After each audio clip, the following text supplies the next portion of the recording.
Running from a life built on lies, she jumps off a bridge hoping the river will be kinder than her own family, only to be caught midair by the ancient vampire king who's been hunting her bloodline for centuries. With the city lights burning below them, he offers her a terrible choice: return to the family that betrayed her, or become his queen in a war she never knew existed. People think stories about vampires start in dark castles, but this one began on a crowded city bridge. If you had been there that night, you might have seen a girl climb the rail and thought it was the end of her story. Wind pushed against the lamps, and the river below sounded like distant thunder. Cars slid past in streaks of red and white, and nobody noticed the girl in the mint green sweater standing too close to the edge. Her name was Lena. Her fingers were trembling on the cold stone, but it wasn't the height that scared her. It was the thought of going back to the car behind her, where her parents waited with the same tight faces and the same sentence they had repeated all year: "We know what is best for you." They weren't bad people. They were just frightened, and frightened people sometimes build cages and call them love. Her father wanted her to marry a business partner's son she barely knew to save the family company. Her mother kept saying, "You'll learn to love him like I learned to love your father," and each time Lena felt part of herself grow a little quieter. She had tried explaining, pleading, fighting, but the louder she spoke, the more invisible she felt. Tonight, when she said, "I can't do this," her father simply locked the car doors and started driving toward the bridge. A few meters above, balanced on a stone gargoyle blackened by time, someone else was watching. His eyes glowed faintly gold in the dark, like a predator who had forgotten how to be afraid. He had seen this scene play out too many times across too many centuries. A human heart pushed to the edge by people who meant well but listened badly. He was the vampire king, Adrian to the few who dared to pray with his name on their lips. To the world below, he was a myth, a warning story parents used when children refused to come home at night. But to himself, he was simply a man who had lived long enough to know that despair was usually a temporary storm that lied about being forever. He had promised his council he would not interfere with human lives unless they threatened his kingdom. "Let them make their choices," they had said. "We are shadows, not guardians." Adrian had agreed. For centuries he had stayed on the edges, observing from rooftops and alleyways, only stepping in when real monsters, human or otherwise, emerged. Yet something in the way this girl held herself, shoulders squared even while her hands shook, cut through his discipline like a blade. He could hear the uneven rhythm of her heartbeat, feel the raw, silent cry tangled in her chest. She was not empty. She was overflowing. Down on the bridge, Lena's parents had followed her out of the car. Their voices blurred with the city noise, distant and too late. "Lena, please," her mother called, heels scraping on the pavement as she ran. Her father's deeper voice cracked on her name, and for a second Lena's resolve cracked with it. She didn't actually want to disappear. She just didn't know how to live a life that felt like a prison built out of everyone else's expectations. Sometimes people think the only way to stop pain is to end everything. They forget there are other ways: saying no, walking away, asking for help, letting someone truly see them. Lena didn't forget. She just didn't believe those ways would work for her. As her parents rushed closer, as the weight of the arranged marriage and the threats and the begging and the disappointment closed in on her, she felt the world shrinking to a tunnel. The river roared far below, dark but somehow honest. It wasn't lying to her, the way faces did. She stepped onto the stone rail. The wind grabbed her hair and flung it into her eyes. The city smell, exhaust, rain on dust, roasted chestnuts from a vendor who hadn't gone home yet, rushed up around her. She heard her mother scream her name, heard footsteps scrape and a car horn blast somewhere behind them. For a heartbeat she balanced there, neither here nor gone, and a wild thought flashed through her mind. Maybe this will finally make them listen. Then she leaned forward and let go. The world turned to rushing air and sparkling lights. The bridge flashed above her like a broken crown. For the first 3 seconds, there was a strange, sharp silence in her head, like someone had turned off all her fear. Then survival ripped through her, loud and desperate. She didn't want this. Not really. She wanted the pain to stop, not her pulse. But the river was racing up to meet her, and there was nothing she could do, no foothold, no second chance. To Adrian, everything slowed. He saw her drop, a streak of color falling out of his sky, and old memories exploded. Faces he hadn't reached in time, choices he still carried like stones in his chest. His counsel's words echoed in his mind, but another voice, much older, rose up and drowned them. What is the point of outliving the sun if you do nothing with the nights you own? He launched himself from the gargoyle. Wind slammed against him as he fell, his coat snapping behind him like a banner of red and black. His senses stretched out, locked on the single fragile heartbeat tumbling through the dark. Shadows folded around him, giving him speed no human eye could follow. In the blur of stone and light, he caught a glimpse of Lena's face, eyes wide, mouth open in a soundless no that nobody on the bridge would ever hear. He heard it. Strong arms wrapped around her a heartbeat before the cold water could. To Lena, it felt like slamming into a moving wall that was at once hard and strangely careful, like being hit by a storm that was trying not to break her. For a terrifying second, she thought the river had reached up and grown hands. Then she realized she was no longer falling. She was cradled against a chest that didn't rise or fall with breath. The city spun around them. The bridge lights streaked by in gold arcs as whatever, held her twisted in the air. They weren't flying exactly, more like using the last of their momentum to arc back toward the shadowed part of the riverbank. Lena's fingers clawed instinctively at the fabric of his coat. It felt smoother than it looked, thick and warm despite the night. She forced her eyes open and looked up. The face above her was pale in a way that didn't belong to any living person. White hair framed sharp features, and his eyes, those eyes were wrong in the most impossible way. Liquid gold, glowing faintly like molten metal behind glass, staring down at her not with hunger, but with an intensity that felt almost concerned. There was a little crease between his brows, the kind you get when you're worried about someone you shouldn't care about. You who? Her voice broke apart, tangled with river mist and shock. Behind them on the bridge, she could just see her parents leaning over the rail, hands stretched out to empty space, their mouths moving in silent panic. From up here, their anger had vanished. They were only small, terrified people who had just watched their only child jump. The sight punched through her like a second fall. The man holding her followed her gaze. For a moment, something unreadable moved across his face, pity, maybe, or the echo of his own old wounds. When he looked back at her, the city noise seemed to fade.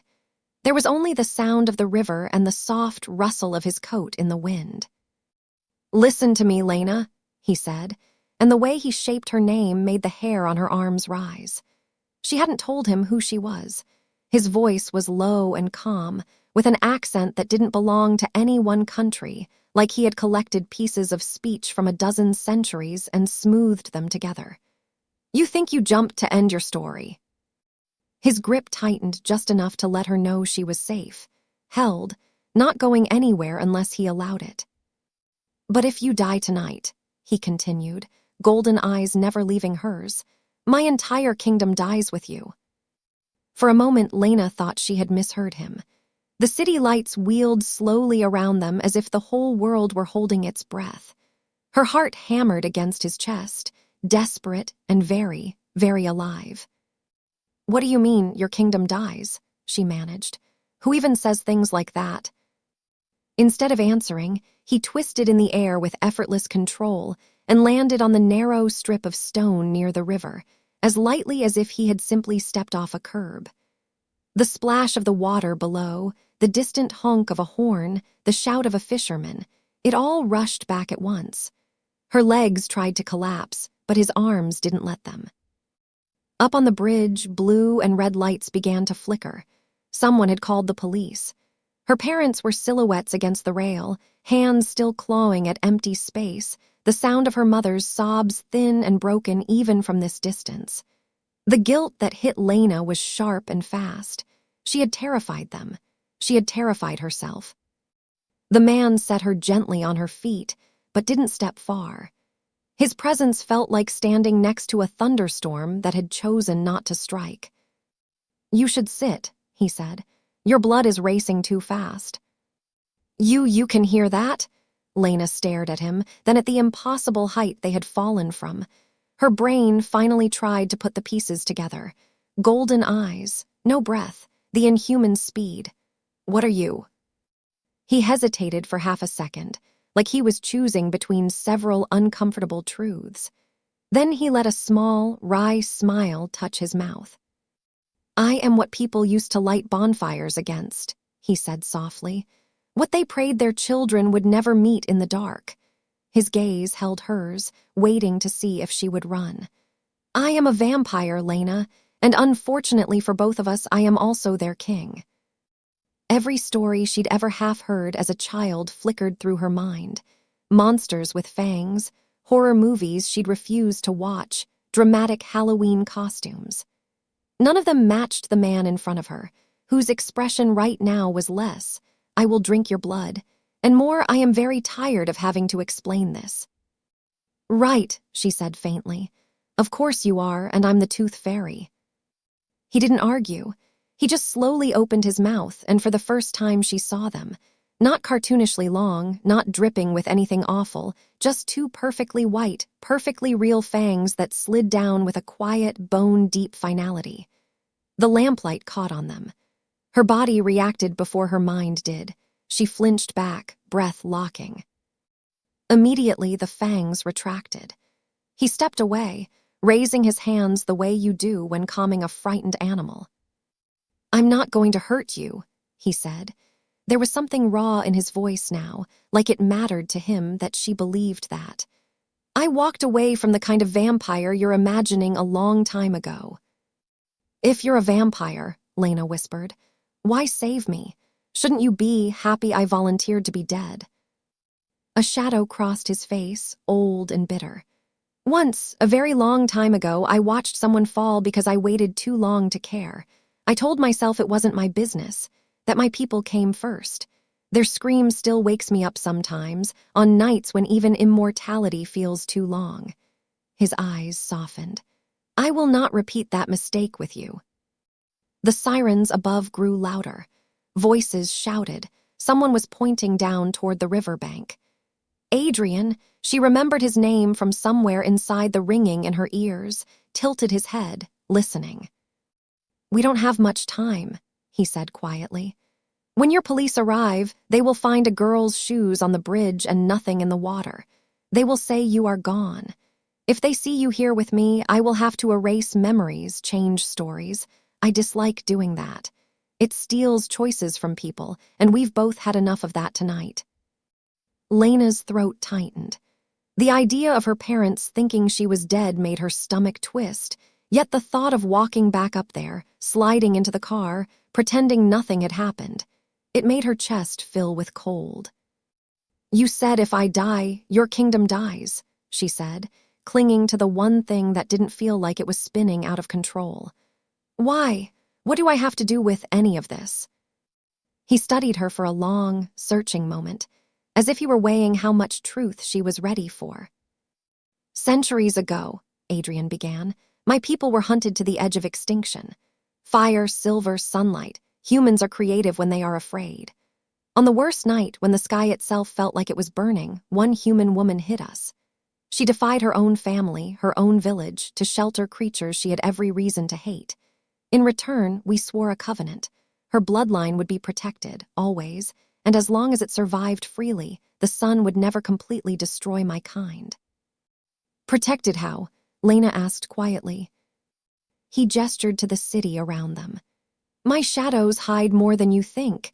Accidents that never happen, cars that just miss, illnesses that turn at the last moment.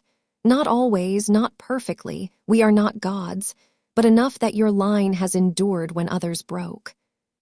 "Then why does my death matter so much?" Her voice shook. "People die every day." "Because the covenant is woven into will," Adrian said. "If the last of her blood chooses despair and throws herself away, the vow concludes. It means we failed the promise we made to that woman. to keep her children safe not just in body but in hope. The shield breaks. When the sun rises, it rises for us all. Lena's brain snagged on one detail. The last of her blood, she repeated slowly. You think that's me? I don't think, he said gently. I know, I have watched over your family for a long time, too long perhaps. Your parents do not know I exist, but they have benefited from my interference more than once. He gave a small, apologetic shrug. You were never supposed to see me. You were just supposed to live. It felt like someone had opened a secret door behind her life and revealed a whole other world humming there, unseen. Part of her wanted to scream that it was too much, that she couldn't even handle one life, let alone being some kind of magical anchor for an entire hidden kingdom. And if I had hit the water, she asked. Adrian's eyes flickered with something like pain. Then when morning came, the first ray of sun would have burned through my people like dry leaves. The children sleeping in their nests, the elders who remember the time before cities, even the ones I am still trying to teach not to be monsters, all of them. He paused. And I would have deserved it for letting you believe you were alone. The thought made Lena dizzy. She sank down onto the damp stone, pulling her knees to her chest. A few hours ago, she had been furious about one unfair marriage. Now she was apparently responsible for an entire underground civilization she had never met. He knelt beside her, but not too close. Listen to me carefully, he said. I am not telling you this to trap you. You don't owe us your life. You don't owe anyone your life. It's yours. That is the first thing you must understand. Doesn't sound like it, she muttered, wiping her face with the back of her hand. If I jump, everyone burns. That's a lot of pressure for someone who failed high school chemistry. A corner of his mouth lifted. You did not fail. You nearly failed. There is a difference. She blinked. How do you know that? I told you, he said, and there was a hint of humor under the weariness now. I have been watching over your line for a long time. I may have nudged a grade here and there. Despite everything, a short laugh hiccuped out of her. The idea of a centuries-old vampire king bribing chemistry teachers or bending exam ink with shadow was too absurd not to. He seemed relieved at the sound. Lena, you don't have to decide anything tonight except this. Do you want to go back up there right now, or do you want a few hours in a place where nobody is telling you who to be? She looked up toward the bridge. The sirens were close now, a police officer's flashlight swept across the rail. Her parents were still there, clinging to each other, their grief sharp even from here. She loved them. She hated what they were trying to force her into. Both feelings lived in her chest at once, clawing at each other. If I go back, nothing changes, she whispered. They'll just hold on tighter because they almost lost me. They'll decide this proves they were right all along, that I can't think for myself. She swallowed hard. Take me anywhere but there, just for tonight. Adrian nodded once, as if he had prepared himself for other answers too, worse ones. Very well. He held out his hand. When she took it, a calm she didn't trust spread up her arm.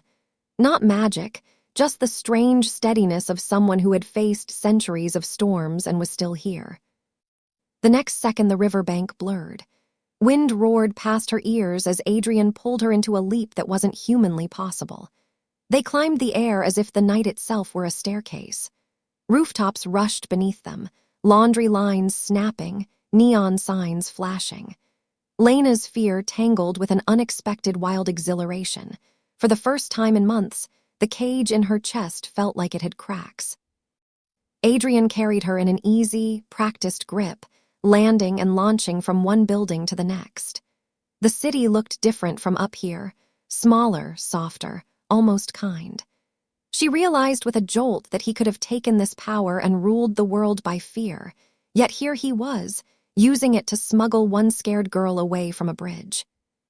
They finally dropped into a narrow alley lit by a single, flickering bulb. At the far end stood a heavy wooden door set into ancient stone that didn't match the buildings around it, like a piece of another century had been hidden here and forgotten. Adrian set her on her feet again. His eyes had gone cooler, more guarded. "On the other side of this door is my world," he said. "You are the first human to enter it alive in more than 50 years. He pushed the door open. Warm, amber light spilled out, along with the murmur of many voices and the faint scent of old stone and something sweet like spices.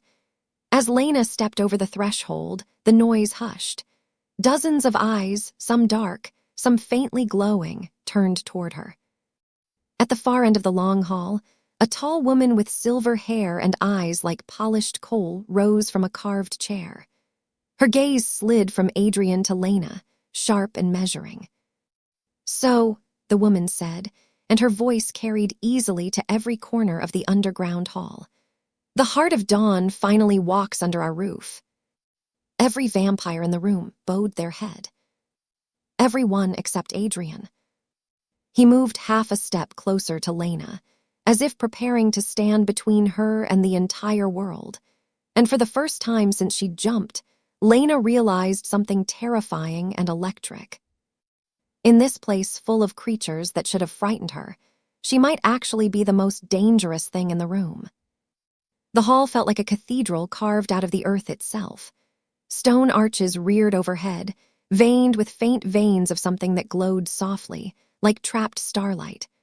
Long tables lined the walls, draped in dark cloth, lit by clusters of candles that burned without smoke. Shadows moved in ways that didn't quite match their owners, clinging closer to some, avoiding others. Lena was aware of every eye on her, every still, controlled body turned her way. If they had been people at a party, she might have laughed at how overdressed they all were. Coats with high collars, dresses that flowed like liquid night, jewelry that looked older than history. But these were not party guests. These were predators pretending to be civilized, and somewhere deep inside she could feel the tension it cost them. Adrian's presence at her side was a quiet wall. He didn't touch her, but she could feel his attention like a shield angled outward. The silver-haired woman approached, each step measured, barefoot on the stone. Up close, Lena could see fine lines around her eyes, the faintest hint of age held back, not erased. Her expression was neither kind nor cruel. It was the face of someone who has seen too many storms to be easily impressed by new weather. "You broke the council's law, my king," she said to Adrian, not taking her gaze off Lena. "You brought a living human into the heart of our sanctuary." "I also stopped the sun from roasting your grandchildren," Adrian replied calmly. "You're welcome, Myra." A ripple of uneasy amusement passed through the hall. Myra's mouth tightened, but there was a way she looked at him that told Lena they were not just political allies. They were old something. Friends, maybe, in the way warriors who have shared battles become family. Myra finally addressed Lena directly. "Do you know what you are, child?" "Very confused," Lena said before she could stop herself, "and kind of underdressed." A few surprised snorts of laughter came from the edges of the room. Even some of the more serious faces cracked, just for a second. Adrian's shoulders loosened almost imperceptibly.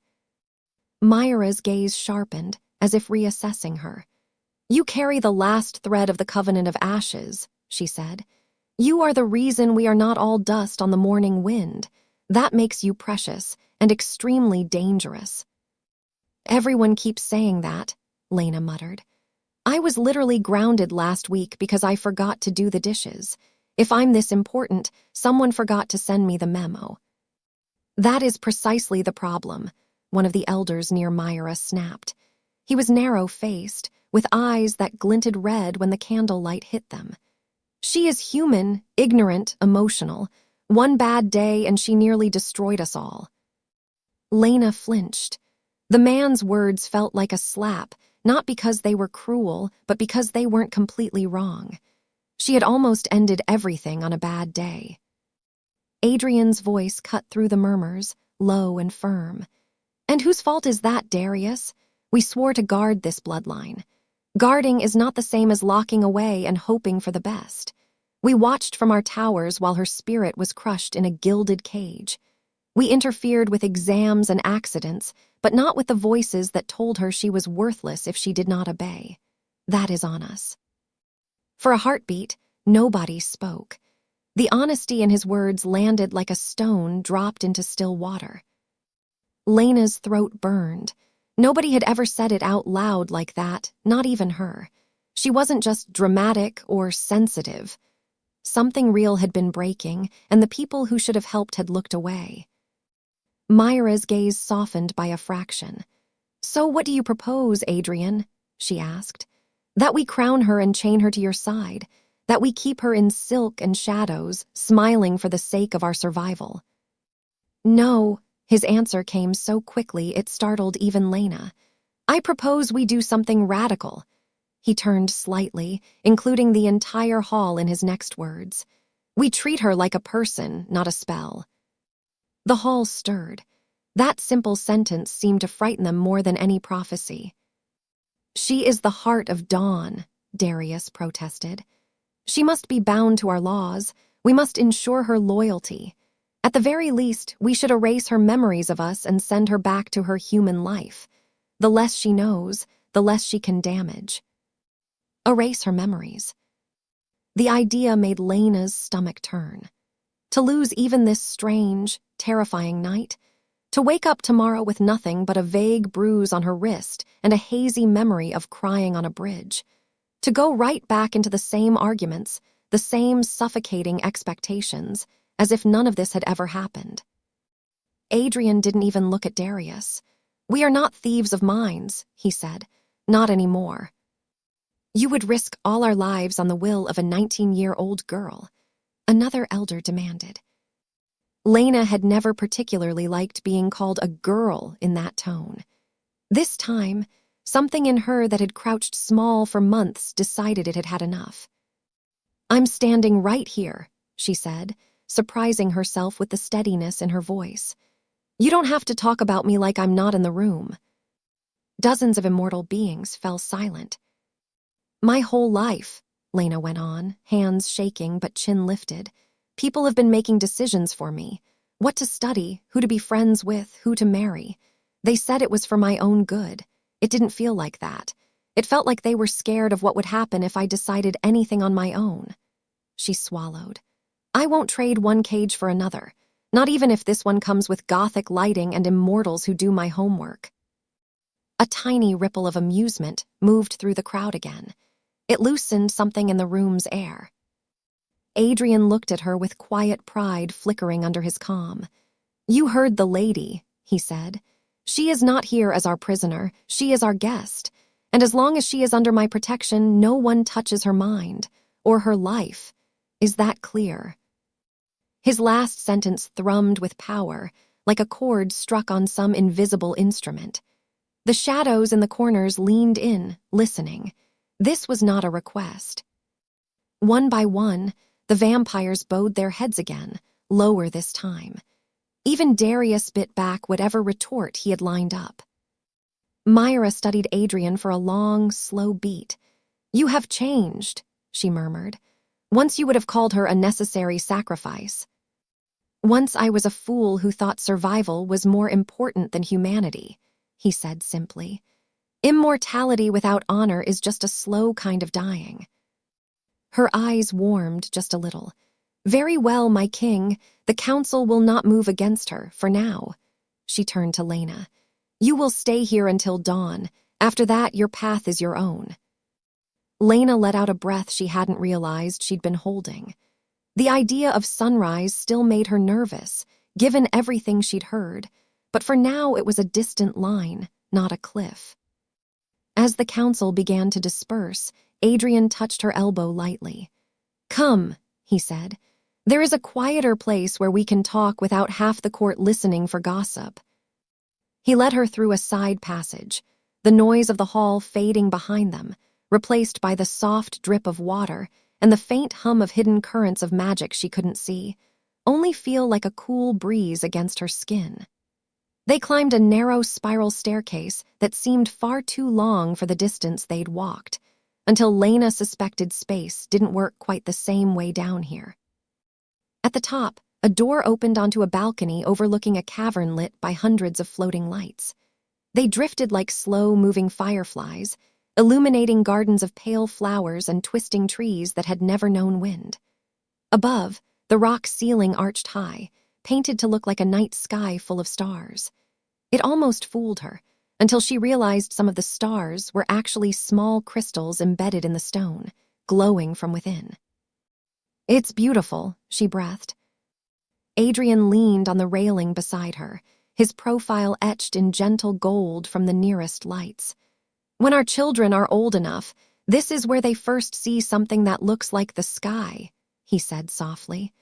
"I didn't want you to think our world is only stone and fear." They stood in silence for a while, listening to the faint rustle of leaves and the distant murmur of voices below. For the first time since the bridge, Lena's heartbeat began to slow into something almost calm. "Do you regret it?" she asked suddenly. "Being what you are, living this long?" He thought about it. Not the quick, polite thinking people do before giving a safe answer, but the kind where you can feel someone measuring their own scars. "I regret the nights I chose pride over mercy," he said at last. "The people I called weak because they were kind. The times I saved my kingdom and lost my soul a little more." He glanced at her. "But I do not regret still being here to make different choices now."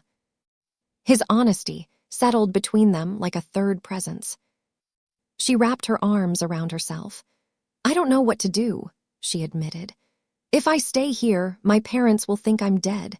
If I go back, they'll try to lock me into a life that feels like someone else's. And now there's this whole prophecy thing hanging over everything, like if I have one more bad day, the sun explodes on your people."